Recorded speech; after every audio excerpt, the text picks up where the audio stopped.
Hey, welcome back to another video of how to use basics. In this video, we are going to learn how to reconnect a wallet using xPub in Green Bitcoin Wallet.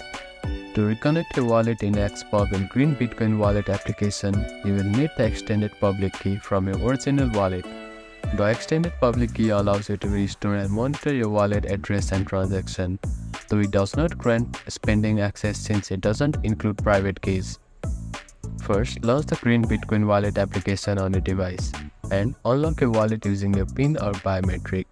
Now go to the menu icon, which is three horizontal lines at the top left corner of your screen. Here, click on Set up a new wallet button, then click on Get Started. After that, at the bottom of your screen you can find Watch Only button. Click on it. Now, select the Watch Only type.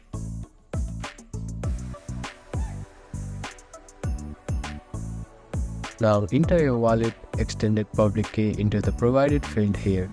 You can also use the camera icon to scan QR code if public key is available in that format.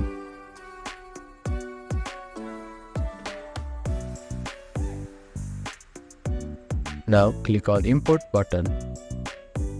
Give your reconnected wallet a name so that you can easily identify it. After that, tap on Create a Info Wallet to finalize the process. The Green application will now sync with blockchain and display the transaction history and balance of your wallet. So that is how you can reconnect your wallet using extended public key in Green Bitcoin Wallet. Thank you for watching this video. Please do not forget to like, share and subscribe to our channel and comment down if you have any queries.